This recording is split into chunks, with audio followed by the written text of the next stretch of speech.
नमस्कार, आपण पाहतात कटू सत्य लाईव्ह न्यूज. चॅनलवर नवीन असाल तर चॅनलला सबस्क्राईब, शेअर, लाईक, कमेंट करून महाराष्ट्रभरातील नवनवीन बातम्यांसाठी बेल आयकन दाबायला विसरू नका. की किती आणि कसं प्रेम करू असं त्यांनी झालं होतं. राज ठाकरेंबद्दल ते निरपेक्ष प्रेम होतं, काही संबंध स्वार्थाचा लवलेश नव्हता त्याच्यामध्ये. काय कोण समजतं कोण तुम्ही स्वतःला? भारतीय जनता पक्ष हा अत्यंत स्वार्थी पक्ष आहे, कपटी पक्ष आहे, कारस्थानी पक्ष आहे, यूज अँड थ्रो वाला हा पक्ष आहे. त्यामुळे देवेंद्र फडणवीसांनी असं सांगू नये. आणि रशिया आणि युक्रेन, पुतीन आणि झेलेन्स्की कोण आहेत हे आपण बघूया. हे जे महायुतीतले पक्ष आहेत, एकनाथ शिंदे ते कोण आहेत? ते काय मॅक्रॉन आहे? एकनाथ शिंदे? अजितदादा कोण? ट्रम्प आहेत का? आणि तुम्ही कोण स्वतःला समजता? का तुम्ही शी जिनपिंग समजता स्वतःला? काल उद्धव ठाकरे आणि राज ठाकरे यांची पत्रकार परिषद झाली, युतीची अधिकृतपणे घोषणा झाली. आणि 5 जुलैला वरळी डोममध्ये जो कार्यक्रम झाला होता, हिंदी सक्तीच्या विरोधातल्या विजयसभा झाली होती, त्याला ही प्रचंड गर्दी झाली होती. आणि त्याचप्रमाणे कालच्या पत्रकार परिषदेमुळे संपूर्ण महाराष्ट्रात एक प्रकारचं वातावरण तयार झालं. कुठल्याही परिस्थितीमध्ये मुंबई ही जाऊ दिली जाणार नाही महायुतीच्या ताब्यामध्ये. महायुती म्हणजेच मोदी आणि शहा यांची गुलामी करणारी जी महायुती आहे, ज्यांना मुंबईचा आणि महाराष्ट्राचा एक प्रकारे गुजरात करायचा आहे, महागुजरात करायचं आहे, त्याच्यावरती वर्चस्व गाजवायचं आहे, जे अदानी यांच्या तालावरती नसतात असे जे राज्यकर्ते आहेत त्यांच्यापासून त्यांच्या तावडीतनं मुंबई सोडवायची आहे. यासाठी उद्धव ठाकरे आणि राज ठाकरे एकत्र आले. लक्षात घ्या, ही श्रीमंत धनदांडगे, बडे बिल्डर्स, इन्फ्रास्ट्रक्चरमध्ये सम्राट असलेले मोठमोठे उद्योगपती, लाडके उद्योगपती, त्यांच्या विरोधात गोरगरीब मराठी माणसाची ही लढाई आहे. आणि मराठी माणसाची व्याख्या फक्त जो मराठी बोलतो ती नाही. 15 वर्ष जो मुंबईत राहिला आहे, महाराष्ट्रात राहिला आहे, जो महाराष्ट्राच्या संस्कृतीमध्ये मिसळून गेला तो मराठी. आणि त्यामध्ये हिंदी भाषी आले, तामिळ भाषी आले, आंध्रचे लोक आले, झारखंडचे लोक आले, सगळे लोक आले. अशा प्रकारची सर्वसमावेशक व्याख्या ही उद्धव ठाकरे आणि राज ठाकरे यांनी बनवलेली आहे. हे लक्षात घ्या, संकुचितपणा नाही आहे त्याच्यामध्ये. आणि ही अत्यंत आरपारची लढाई आहे. अशा वेळी ज्यावेळी राज ठाकरे उद्धव ठाकरे यांच्याबरोबर गेले आहेत किंवा उद्धव ठाकरे राज ठाकरे यांच्याबरोबर आले आहेत, त्याबरोबर या मंडळींची पोटदुखी सुरू झाली. आणि देवेंद्र फडणवीस म्हणाले की दोघं एकत्र आल्यामुळे काहीतरी फार घडेल असा कोणाचा समज असेल तर तो बाळबोध आहे. ठाकरे यांनी सातत्याने मराठी माणसाचा विश्वासघात केला. आता मी एक एक वाक्याची फोड करून विचारतो, त्यांना प्रश्न विचारतो की दोघं एकत्र आल्यामुळे फार काही घडेल हा समज बाळबोध आहे. कसा काय समज बाळबोध आहे? का बाळबोध आहे? एकत्र आल्यामुळे त्यांची ताकद वाढणार नाही का? आणि संपूर्ण महाराष्ट्र ते पादाक्रांत करणार असा कोणीच दावा केलेला नाही. पण उद्धव ठाकरे आणि राज ठाकरे यांचं स्वतंत्रपणे ज्यावेळी ते भारतीय जनता पक्षाबरोबर होते त्यावेळी ते सर्व गुणसंपन्न होते. या दोघांचंही प्रचंड कौतुक फडणवीसांनी केलं आहे, खडशांनी केलेलं आहे, बाकीच्या नेत्यांनी केलेलं आहे, खुद्द मोदींनी केलेले कौतुक. आता मात्र सगळे अवगुण त्यांना चिकटवले जातात. त्यांचा ट्रॅक रेकॉर्ड हा भ्रष्टाचार आणि स्वहिताचा राहिलेला आहे असं देवेंद्र फडणवीस म्हणतात. जर असं होतं तर 25 वर्ष युतीमध्ये का राहिलात? 14 साली 14 ते 19 तुम्ही उद्धव ठाकरेंबरोबर का राहिलात? याचं उत्तर दिलं पाहिजे ना. जर ते स्वार्थी होते, जर उद्धव ठाकरे यांचा पक्ष ज्याच्यामध्ये एकनाथ शिंदेही तेव्हा होता तो भ्रष्ट होता, तर मग तुम्ही त्यांच्याबरोबर त्यांना तुमच्याबरोबर येण्यासाठी गळ का घालत होतात? मातोश्रीवरती हेलपाटे घालत होतात? हा प्रश्न आहे. पुढे फडणवीस म्हणतात, बघा यांच्या गोदी मीडिया कशा प्रकारे बातमी लिहितात. फडणवीस यांनी शिवसेना मनसे युतीची टिंगल उडवताना जोरदार राजकीय फटकेबाजी केली. बघा फडणवीसांच्या बाजूने कशा प्रकारे लिहिल्या जातात बातम्या. ते म्हणतात की मी सहज टीव्ही पाहत होतो त्यावेळी काही माध्यमं राज आणि उद्धव यांच्या युतीचा कार्यक्रम असा दाखवत होती की जणू काही रशिया आणि युक्रेनची युती होत आहे. इकडून झेलेन्स्की निघाले, तिकडून पुतीन निघाले आणि ही युती झाली. आता गंमतच करायची असेल तर आता झेलेन्स्की आणि पुतीन यांची युती नाही, पण ते जवळ आलेले आहेत. अमेरिका त्यांच्यातले मतभेद दूर करण्याचा प्रयत्न करते, काही बाबतीत सहमती झालेली आहे त्यांची. हे लक्षात घ्या फडणवीस. ते पुढे म्हणतात कुठल्याही एखाद्या पक्षाला निवडणुकीत अस्तित्व टिकवायला जे काही करावं लागते तेच ते दोन्ही पक्ष करत आहेत. त्या पलीकडे याला फारसा काही अर्थ नाही. ज्या मंडळींनी सातत्याने मुंबईकरांचा विश्वासघात केला आहे, मराठी माणसाला मुंबई बाहेर घालवायचे काम आणि पाप केले आहे, त्यांच्यासोबत महाराष्ट्रातली जनता नाही असं ते म्हणतात. तर मला असा प्रश्न विचारायचा आहे की मुंबई बाहेर उद्धव ठाकरे यांच्या शिवसेनेने मराठी माणसांना बस आणि लोकल स्पेशल ट्रेन करून बाहेर हाकलून दिलं असं घडलंय. आणि आता शिंदे सरकार आल्यानंतर आणि आता फडणवीस सरकार आल्यापासून लोकल ट्रक टेम्पो पाठवून त्यांना इथे आणलं जाते. असं काही झालंय? अजिबात घडलं नाही. हे पूर्ण एक प्रकारचं नॅरेटिव्ह तयार करतायत ते यासाठी की जो मराठी माणूस उद्धव ठाकरे आणि राज ठाकरे यांच्या बरोबर आहे तो तुटावा त्यांच्यापासून. यापूर्वी सुद्धा सिडको होती, यापूर्वी भाडा होती, त्यांचं गृहबांधणीचा कार्यक्रम चालू होता. हेच काही नव्याने करतायत अशातला काही भाग नाही. ज्यावेळी कुटुंब मोठी होतात, चाळीत राहणारं कुटुंब असतं, कुटुंब मोठं झालं. मुंबईमध्ये जेवढ्या सोयी आणि जेवढं इन्फ्रास्ट्रक्चर होत आहे आणि जसजसा काळ जातोय तसं मुंबईच्या लँड प्राइसेस वाढत आहेत, फ्लॅटच्या किमती वाढत आहेत. अशावेळी चाळीमधल्या माणसाला कुटुंब मोठं झाल्यावरती, मुलाचं लग्न झाल्यावरती ते बाहेर जातात आणि इथे फ्लॅट परवडत नाही म्हणून ते बाहेर जातात. ते हे तिकडनं ढकलून परपटत घेऊन जात आहेत उद्धव ठाकरे राज ठाकरे तिकडे. त्यांना एक चुकीच्या पद्धतीने या गोष्टी सांगतायत, याचा काहीही संबंध नाही त्यांच्याशी. हे लक्षात घेतलं पाहिजे की किती बंडलबाजी करतायत हे लोक. तर दुसरी गोष्ट, जेव्हा उद्धव ठाकरे फडणवीसांच्या बरोबर होते त्यावेळी उद्धव ठाकरे यांचे सगळे गुण, उद्धव ठाकरे हे बाळासाहेब ठाकरे यांचा वारसा चालवत आहेत, उद्धव ठाकरे मराठी माणसासाठी काम करतायत आणि शिवसेनेची संघटनात्मक बांधणी त्यांनी कशी चांगली केली आहे, हे सगळे गुण, उद्धव ठाकरे कौटुंबिक आहेत, कुटुंबप्रेमी व्यक्ती आहेत, हे सगळे गुण फडणवीसांसह सगळे भाजपवाले त्यांच्याबद्दल सांगत होते. ज्यावेळी उद्धव ठाकरे यांनी भाजपने त्यांच्या पाठीत सुरा खुपसण्याचा काम उपद्व्याप केला, ते त्यांचा विश्वासघात केला, वचन दिलेलं पाळलं नाही, त्यावेळी त्यांनी काँग्रेसबरोबर जाण्याचा निर्णय घेतला. आणि त्याच्या अगोदर फडणवीसांनी अजितदादांबरोबर सरकार स्थापन केलं होतं. मग अगोदर फडणवीसांनी त्यांना त्यांच्याशी धोका केला आणि मग उद्धव ठाकरेंनी त्यांना धडा शिकवला. हे लक्षात घ्या. हा क्रम सगळा लक्षात घेतला पाहिजे. त्यामुळे तोपर्यंत उद्धव ठाकरे चांगले होते. ज्या क्षणी फडणवीसांचं मुख्यमंत्रीपद त्यांनी हिरावून घेतलं आणि ते स्वतः मुख्यमंत्री झाले त्यानंतर फडणवीस आणि कंपूट चिकाळल्यासारखं वागायला लागला. वाटते ते बोलायला लागले त्यांच्या विरोधात, कारण फडणवीस सरपडत होते, त्यांना मुख्यमंत्रीपद हवं. उद्धव ठाकरेमुळे ते मुख्यमंत्रीपद गेलं. त्याच्यानंतर 2.5 वर्ष एकनाथ शिंदे बोकांडी बसले. त्यामुळे ते उद्धव ठाकरेंचा राग करतात. मेन कारण ते आहे. आता दुसरी गोष्ट, राज ठाकरे हे कसे चांगले आहेत, ते माझे कसे मित्र आहेत, याबद्दल सातत्याने कौतुकाच्या गोष्टी देवेंद्र फडणवीस सांगायचे.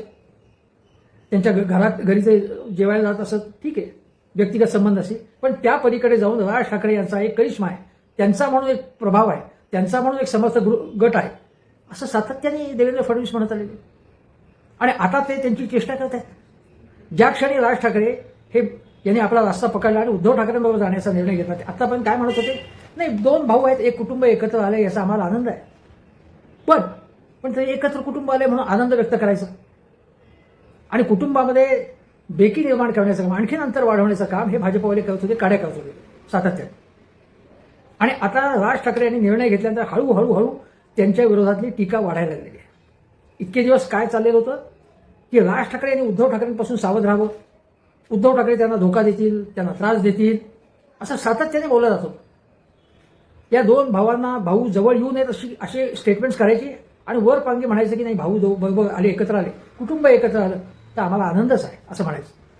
परंतु त्यांच्या पोटातली मळमळ, पोटदुखी हे लक्षात येतं. जर या दोन्ही भावांना काहीही राजकीय किंमत नाही असं असेल तर एवढी दखल काय घेतात त्यांच्यामध्ये? काय कारण काय? एक लक्षात घ्या, ज्या व्यक्ती, म्हणजे तुम्हाला सांगतो की उद्या 2029 नंतर अजितदादा आणि एकनाथ शिंदे जर लांब गेले भाजपच्या, तर त्यांच्या नावाने हे शिमगा करतील. खाजगीत आत्ताच एकनाथ शिंदेना कशा प्रकारे नावं ठेवतात हे मला माहिती आहे. त्यांचे नेते कोण, एकनाथ शिंदे कोण विचारते त्यांना, त्यांची पात्रता काय, अशा प्रकारची वक्तव्य त्यांची. एकनाथ शिंदे मुख्यमंत्री असतानाची त्यांच्या बड्या नेत्यांची खाजगीत, यांच्या अंडर आम्हाला काम करायला लागतंय, यांच्या अंडर देवेंद्रजींना काम करायला लागतंय म्हणून. अजितदादांच्या कथित भ्रष्टाचाराबद्दल तर खाजगीत खूप बोलतात, ते जाहीरपणे बोललेलेच आहे. त्यामुळे एकनाथ शिंदे आणि अजितदादा यांनी हे लक्षात ठेवा की ज्या क्षणी ते दूर होतील, त्या दूर लोटलं जाईल तेव्हा त्या क्षणी त्यांच्या नावाने खडी फोडायला सुरुवात करतील. ही भारतीय जनता पक्षाचं एक कॅरेक्टर आहे खास. आता या बाबतीत आणखीन काही गोष्टी सांगायच्या तर मला आठवते की राज ठाकरे यांची मुलाखत अमृताताई फडणवीस यांनी घेतली. अत्यंत बकवास मुलाखत घेतली तिथे. आणि राज ठाकरे सुद्धा थोडेसे अनइझी झाले होते. काय प्रश्न विचारत होत्या त्या, कुठे मध्येच हसत काय होत्या, विचित्र प्रश्न विचारतात, त्याला काही अर्थही नव्हतं, निरर्थक. पण राज ठाकरे गेले होते तिथे. काही काही वेळा काही नाही म्हणता येत नाही, जावं लागतं, अशामुळे ते गेले तिथे. पण राज ठाकरे यांचं कौतुक करत होते अमृताताई तेव्हा. हे कौतुक राज ठाकरे यांचं नव्हतं. ते कौतुक यासाठी होतं की उद्धव ठाकरे आणि त्यापासून ते लांब आहेत ना, त्यामुळे ते चांगले आहेत. राज ठाकरे यांच्या गुणवत्तेबद्दल, त्यांच्या करिश्म्याबद्दल, त्यांच्या व्यंगचित्रांबद्दलचं कौतुक कमी होतं. आता एकदा मला आठवते की एकदा एका कार्यक्रमामध्ये देवेंद्र फडणवीस म्हणाले की राज ठाकरे यांना की तुम्ही माझंही कार्टून नेहमी काढा, आताही काढा, पण तुम्ही माझं पोट नको तेवढं जास्त दाखवता, आणि नाक वाटलं तर मोठं दाखवा, पोट तेवढं दाखवता तुम्ही, एवढी कृपा करा, असं ते म्हणाले. आणि जी त्यांचा बोलण्याची जो टोन होता, जी पद्धत होती, राज ठाकरे हसत होते, एक मैत्री असल्याचं दिसत होतं. पण आता मात्र त्याच मित्राबद्दल अत्यंत कटू स्वरूपाची ते उद्गार ते काढले जातात.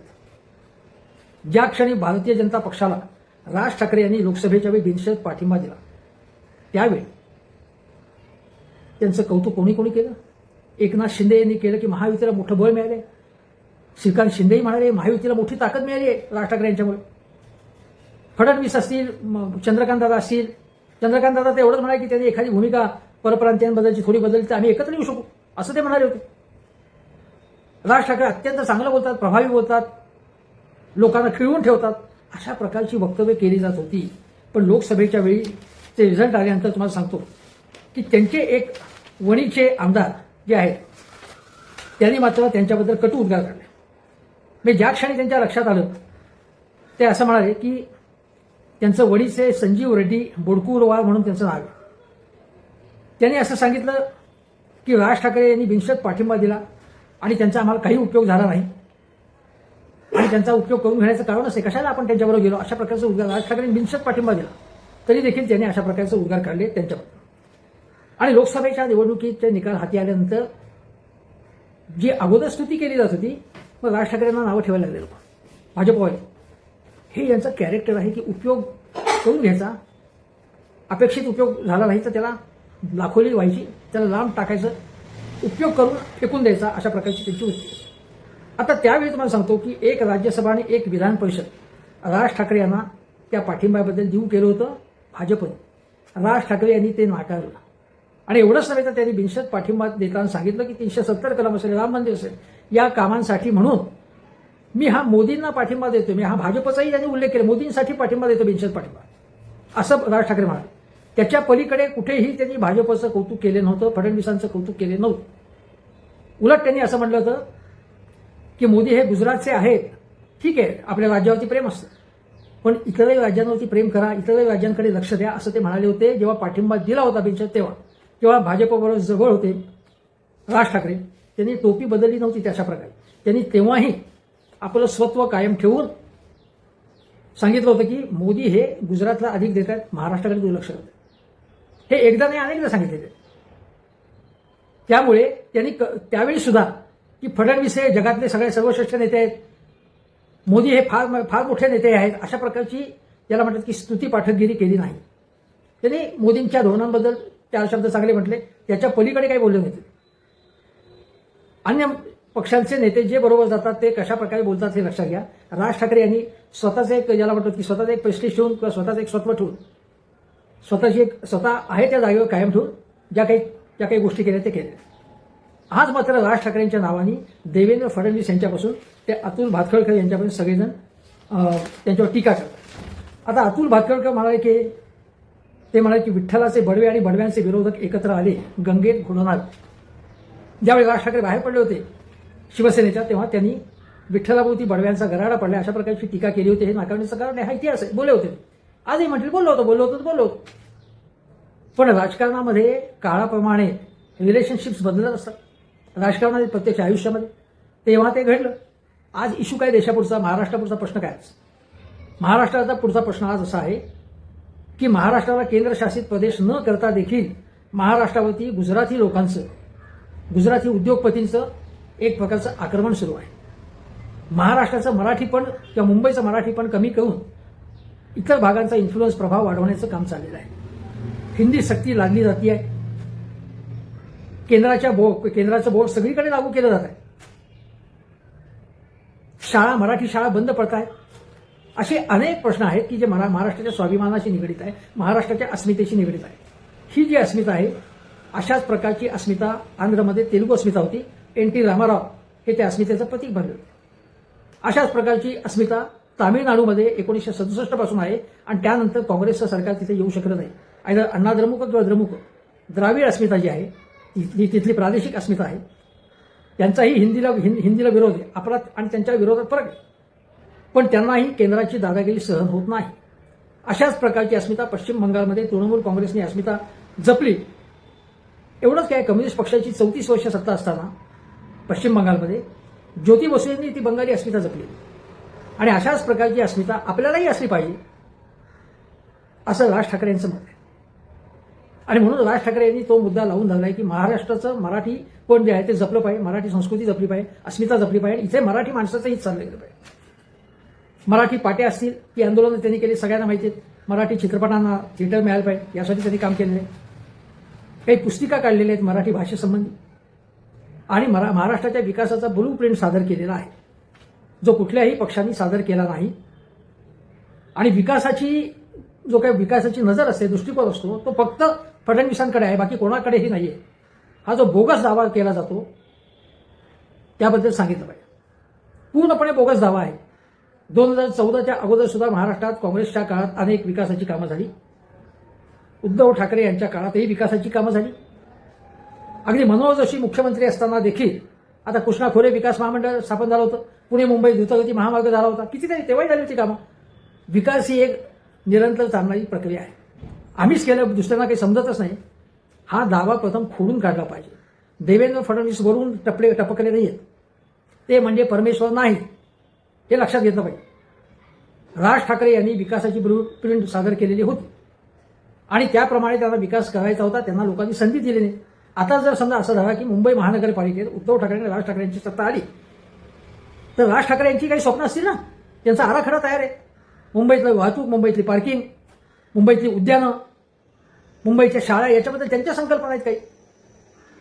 तेव्हा त्यांना संधी द्यायला काय हरकत आहे, त्यांना आणि उद्धव ठाकरे यांना मिळून. हे लक्षात घेतलं पाहिजे की भारतीय जनता पक्ष जेव्हा आपल्या बरोबर एखादी व्यक्ती किंवा संघटना असते तेव्हा त्यांच्याबद्दल 4 शब्द चांगले बोलतो आणि जेव्हा त्यांना दूर लोटतो तेव्हा त्यांची बदनामी करतो, त्यांच्याबद्दल खोडसाळ प्रचार करतो आणि त्यांना आयुष्यातनं उठवण्याचा प्रयत्न करतो. हा जो अत्यंत नालायकपणा भारतीय जनता पक्ष हा करतो आपल्या मित्रपक्षांबद्दल, तो लक्षात घेतला पाहिजे. देवेंद्र फडणवीस यांना राज ठाकरे यांच्याशी काही घेणं देणं नाही. देवेंद्र फडणवीसांचा एकूण आविर्भाव आता बघा तुम्ही, की मी आयुष्य, सगळे जग मला जाणतं की मी हिंदुत्ववादी आहे. मग सगळं जग, तमाम दुनिया जाणते. म्हणजे काय तुम्ही सगळे दुनियेचे राजे आहेत का? सगळी दुनिया जाणते की तुम्ही हिंदुत्ववादी होता. दुनियेला काय करायचं, तुम्ही कोण होता म्हणून? हा जो गर्व आहे ना, तो देवेंद्र फडणवीसांना गर्व झालेला आहे, हे त्यांच्या बोलण्यातनं लक्षात येतं. अशा प्रकारचा गर्व कुठल्याही माणसाने कधी करू नये. पण सलग 11 वर्ष, त्यात मध्ये एक गॅप आली 2.5 वर्षाची, ही सत्ता भोगल्यानंतर देवेंद्र फडणवीस वेगळे झालेले. 2014च्या अगोदरचे फडणवीस असे नव्हते. मी उगाच नावं ठेवायची म्हणून नावं ठेवत नाहीये, हे लक्षात घ्या. आता तुम्हाला सांगतो, हसन मुश्रीफ यांना या मंडळीने बरोबर घेतले, त्यांच्या नावाने शिव्या देत होते भाजपवाले. त्यानंतर नवाब मलिक यांच्या नावाने आता परत ते म्हणतात की नवाब मलिक अशी चर्चा करणार नाही आम्ही. त्यांना तुरुंगात टाकलं आणि यांनीच तुरुंगात सोडवलं. ज्यावेळी हिंदुत्व म्हणतात की आम्ही हिंदुत्व, मग रझा अकादमीच्या विरोधात मोर्चा हा मनसेने काढला होता. मग त्या मोर्चाच्या वेळेत निदान आम्ही तुम्हाला सपोर्ट करतो असं काही म्हणाले नव्हते भाजपवाले. अशा प्रकारच्या कुठल्याही जोखमीच्या कामामध्ये हे उडीच घेत नाहीत. हे लगेच इकडे तिकडे बघतात, आमचा काही संबंधच नाही म्हणतात. हेच बाबरी मशीद पडली तेव्हाही लक्षात आलं. तेव्हा हे कशा प्रकारे लबाड्या करतात हे आपण लक्षात घेतलं पाहिजे. आता अजून एक गोष्ट आहे, राज ठाकरे म्हणाले होते जे बाळासाहेबांना जमलं नाही ते देवेंद्र फडणवीसांना जमलं, आम्ही दोघं भाऊ एकत्र आलो. केवळ बाळासाहेबांना इतर अनेकांनी प्रयत्न केले 2 भाऊ जवळ यावेत म्हणून, पण ते जमलं नाही, ते देवेंद्र फडणवीसांना जमलं असं राज ठाकरे म्हणाले. आणि आता आम्ही दोघं मिळून तुम्हाला फेकून देणार असं उद्धव ठाकरे म्हणाले होते 5 जुलैच्या सभेमध्ये. आमच्यातला अंतरपाठ अनाजी पंतांनीच दूर केला असं उद्धव ठाकरे म्हणाले होते, हे आपण लक्षात घ्या. त्यामुळे आता या दोन भावांमध्ये कितीही लावालाव्या करण्याचा प्रयत्न केला तरी त्याचा काही उपयोग होणार नाही. आणि आचार्य तुषार भोसले जे देवेंद्र फडणवीस यांची अहोरात्र महाआरती करतात, ते काय म्हणाले बघा की देवाभाऊंनी भल्या भल्यांचं भस्म केलं, राज उद्धव कोणत्या ब्रँडची अगरबत्ती असं ते म्हणाले. हे आचार्य तुषार भोसले यांना आचार्य ही पदवी कोणी दिलं मला माहिती नाही. त्यांच्या गल्लीतल्या काही लोकांनी दिली का काय माहिती नाही मला. आचार्य ही पदवी जी आहे समजा असेल ते धार्मिक क्षेत्रात आध्यात्मिक आघाडीचे प्रमुख आहेत. अशा वेळी देवेंद्र फडणवीसांनी कोणकोणत्या माणसांना जवळ केले बघा. हा कोण तुषार भोसले आणि ते येऊन अशा प्रकारची वक्तव्य करणं, हे राजकीय वक्तव्य करण्याचं कारण काय माणसाला? अत्यंत भंपक माणूस आहे हा, अत्यंत प्रतिगामी माणूस आहे हा. आणि राज आणि उद्धव यांच्यावर ज्या प्रकारे त्यांनी टीका ते अगरबत्ती म्हणून सांगितलं, तर आता हे मग आचार्य भोसले यांच्याबद्दल काय म्हणायचं की का उदबत्ती सुद्धा त्यांच्यापेक्षा मोठी आहे असं म्हणावं आपण राजकारणामध्ये? कोण आहे ते आचार्य भोसले? का बोलतात अशा प्रकारे? कोणीतरी सांगितल्याशिवाय असं करणार नाही. कोणाला तरी खुश करण्याकरताच ते असं बोलत असणार, हे उघड आहे.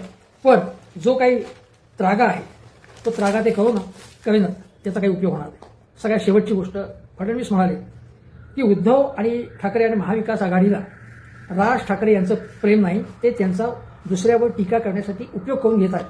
हे 2019 साली राज ठाकरेंनी भारतीय जनता पक्षावरती लावर येतो व्हिडिओ म्हणून टीका केली, त्या संदर्भामध्ये फडणवीस हे म्हणाले.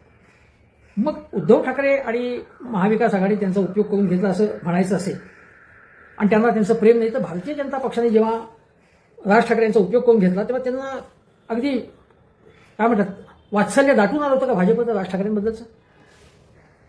की किती आणि कसं प्रेम करू असं त्यांना झालं होतं राज ठाकरेंबद्दल. ते निरपेक्ष प्रेम होतं, काही संबंध स्वार्थाचा लवलेश नव्हता त्याच्यामध्ये. काय कोण समजतं कोण तुम्ही स्वतःला?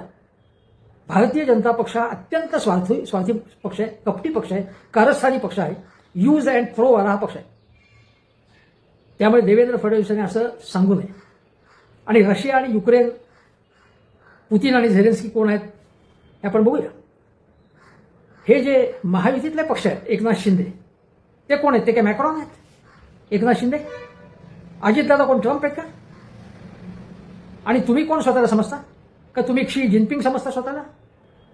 त्यामुळे एका सत्तेच्या कैफातून अशा प्रकारची वक्तव्य कोणी करू नये. ज्यांना तुम्ही राजकारण करणार, इतरही पक्षांना राजकारण करण्याचा, आपल्या हितसंबंधांचे रक्षण करण्याचा आणि लोकांसाठी लढण्याचा अधिकार आहे. महाराष्ट्रातल्या सर्वसामान्य गोरगरीब माणसासाठी, केवळ मराठी भाषेसाठी नाही, मराठी अस्मितेसाठी नाही, आर्थिक प्रश्नांसाठी सुद्धा उद्धव ठाकरे आणि राज ठाकरे लढत आहेत आणि लढण्यासाठी एकत्र आलेले आहेत. त्यामुळे ही लढाई जी आहे त्या लढाईत राजकीय 2 हात करा तुम्ही, पण वाटेल ते आरोप करू नका. जे मुद्दे काढा, विकासाचे मुद्दे काढा, बोला एकमेकांबद्दल, पण अशा प्रकारे दुसऱ्याला तुच्छ लेखण्याची गरज नाही आणि त्याचा काही उपयोगही होणार नाही. मराठी माणसाला उद्धव ठाकरे, राज ठाकरे आपल्या दोन्ही पक्षांसह एकत्र आलेले आहेत आणि ते एकत्र राहणार आहेत, याचा कमालीचा आनंद झाला आहे. पाहत राहा निर्भीड सत्य, अर्थात सर्वसामान्यांचे व्यासपीठ, आपल्या सर्वांच्या हक्काचे चॅनल कटुसत्य लाईव्ह न्यूज. धन्यवाद.